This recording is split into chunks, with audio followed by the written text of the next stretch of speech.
Jeremiah 26. In the beginning of the reign of Jehoiakim, the son of Josiah, king of Judah, this word came from the Lord.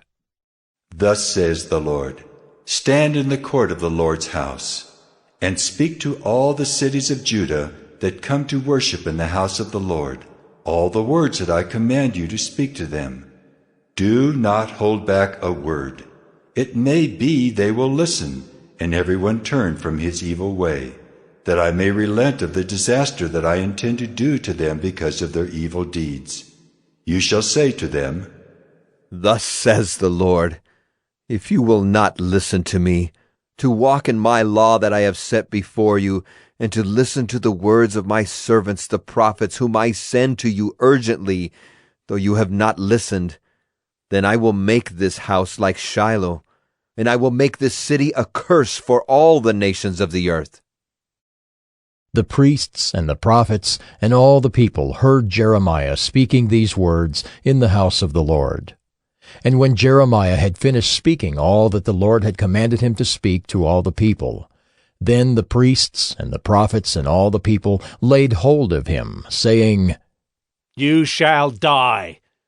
Why have you prophesied in the name of the Lord, saying, This house shall be like Shiloh, and this city shall be desolate, without inhabitant? And all the people gathered around Jeremiah in the house of the Lord.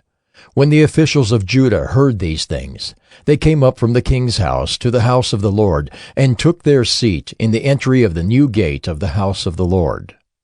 Then the priests and the prophets said to the officials and to all the people, This man deserves the sentence of death, because he has prophesied against this city, as you have heard with your own ears. Then Jeremiah spoke to all the officials and all the people, saying, The Lord sent me to prophesy against this house and this city all the words you have heard. Now therefore mend your ways and your deeds, and obey the voice of the Lord your God, and the Lord will relent of the disaster that he has pronounced against you. But as for me, behold, I am in your hands. Do with me as seems good and right to you. Only know for certain that if you put me to death, you will bring innocent blood upon yourselves and upon this city and its inhabitants. For in truth the Lord sent me to you to speak all these words in your ears. Then the officials and all the people said to the priests and the prophets, This man does not deserve the sentence of death, for he has spoken to us in the name of the Lord our God.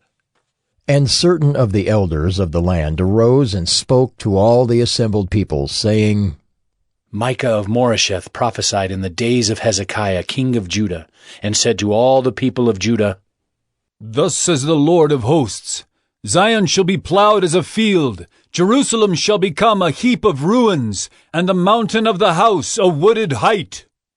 Did Hezekiah, king of Judah, and all Judah put him to death? Did he not fear the Lord and entreat the favor of the Lord? And did not the Lord relent of the disaster that he had pronounced against them? But we are about to bring great disaster upon ourselves. There was another man who prophesied in the name of the Lord, Uriah the son of Shemaiah from Kiriath-Jearim. He prophesied against this city and against this land in words like those of Jeremiah. And when King Jehoiakim with all his warriors and all the officials heard his words, the king sought to put him to death. But when Uriah heard of it, he was afraid and fled and escaped to Egypt. Then King Jehoiakim sent to Egypt certain men, Elnathan the son of Achbor, and others with him. And they took Uriah from Egypt and brought him to King Jehoiakim, who struck him down with the sword and dumped his dead body into the burial place of the common people. But the hand of Ahikam the son of Shaphan was with Jeremiah, so that he was not given over to the people to be put to death.